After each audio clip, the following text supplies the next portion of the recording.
Cactus 1549, piste 4, décollage autorisé. Sully. Sully, on est trop bas. Sully.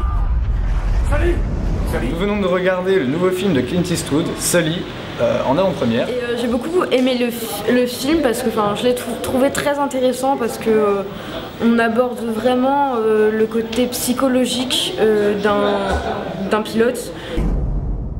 Sully, t'es où là? Personne ne nous a prévenus. Personne ne nous a dit « Vous allez perdre vos 2 réacteurs à l'altitude la plus basse de l'histoire de l'aviation ». On a subi une perte de 2 réacteurs à 2800 pieds et un amérissage immédiat avec 155 âmes à bord. Personne n'a jamais été formé pour un problème de ce genre. C'est une histoire assez spectaculaire.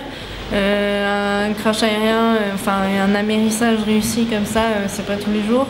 C'était un vol qui a duré que 280 secondes. Donc comment il aurait pu en faire un film, en fait, une histoire qui durait plus d'1 heure? Après, il y a un peu toute l'idée, il y a un peu l'idée du système aussi. Il critique pas mal le système avec tout le procès à la fin, avec les assurances. En fait, le gars, il a sauvé 155 personnes, il a fait un truc de dingue. Mais les assurances pensent qu'il a balancé un Boeing. Fabuleux, extraordinaire, les images sont magnifiques, très réalistes. La musique, n'en parlons même pas. Tom Hanks dans le rôle du commandant de bord, je l'ai jamais trouvé aussi bon que dans ce film. Ça retransmet très très bien les faits, c'est très réaliste. Que ce soit les passagers à bord, les paramètres techniques racontés dans le film. On peut voir que tout colle assez bien, l'ambiance générale, suite au témoignage des gens du crash, sont bien retranscrits, que ce soit au niveau des secouristes, des autorités, etc. C'est assez bien retranscrit. Comme l'a dit l'experte après, c'est plus un témoignage sur le professionnalisme de tous les métiers de l'aviation, etc. Et puis il arrive quand même à bien se défendre aussi de son côté en expliquant que voilà, il n'y avait pas non plus que lui qui avait réussi à sauver toutes ces personnes, qu'il y avait aussi beaucoup de monde, que c'était vraiment un esprit de solidarité entre les passagers et puis toutes les équipes de secours, les passagers, les hôtesses de l'air, tout le monde s'y est mis, et ce qui a fait que il n'y a eu aucune victime, et c'est vraiment... waouh, on se dit, c'est quand même quelque chose, quoi. Après, en termes de découpage technique, c'est assez propre. J'aime bien l'ambiance photo qui est un peu terne, un peu austère, qui correspond bien à ce qu'il a donné. Et j'ai trouvé que sur le plan technique, c'était assez fidèle. C'est pas du grand Eastwood. Sully, à un moment, je crois, il y a même des plans complètement subjectifs où on est à la place du pilote dans l'avion, etc. Et je trouve qu'on retrouve ça aussi dans American Sniper. Après, la technique, c'est un Eastwood parce que ça se rapproche d'American Sniper, ce qu'on disait tout à l'heure. Il y a des fois des flashbacks. Les effets visuels sont assez fidèles et réalistes. Je trouve qu'il y a une bonne immersion. Même dans... Ce qui a été intéressant aussi, c'est dans le cockpit, comment l'ambiance est retranscrite, ça met bien l'attention. Notre enquête doit déterminer comment un avion s'est retrouvé dans l'Hudson. Sur l'Hudson. Ce n'est pas un crash, mais un amérissage forcé. Les simulations indiquent que vous pouviez retourner à l'aéroport. Pas possible, j'ai bien senti qu'il me lâchait. Je prends les commandes. Vous avez les commandes. J'ai fait tout ce que je pouvais, tu sais. Tu n'as pas besoin de me le dire. Tu les as tous sauvés. Beaucoup disent que vous êtes un héros. J'ai pas l'impression d'être un héros.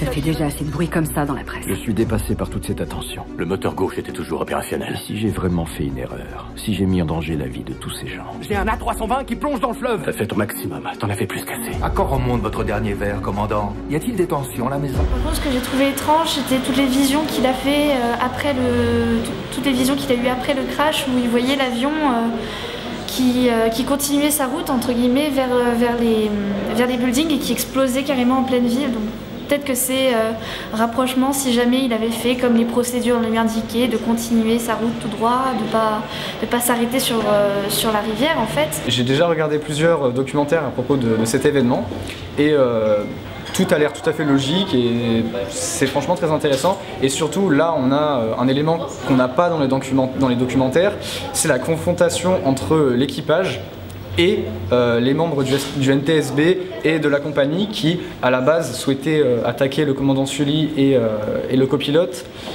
parce que en fait, voilà, le crash de l'avion portait un peu préjudice à la compagnie.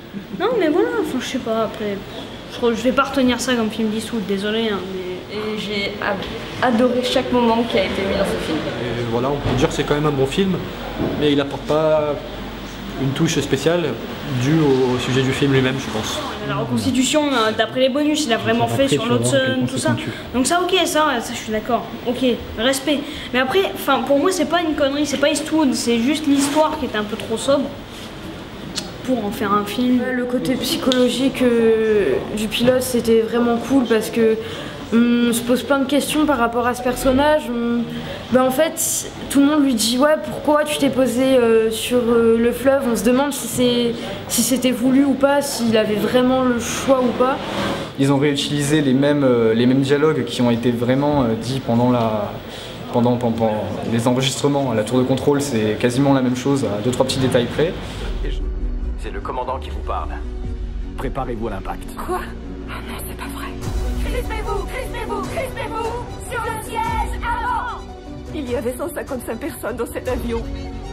Et tu en faisais partie. Plus de 40 ans de vol. Et au final, on me jugera sur ces 208 secondes. Je veux un comptage passager et équipage. Est-ce qu'il reste quelqu'un?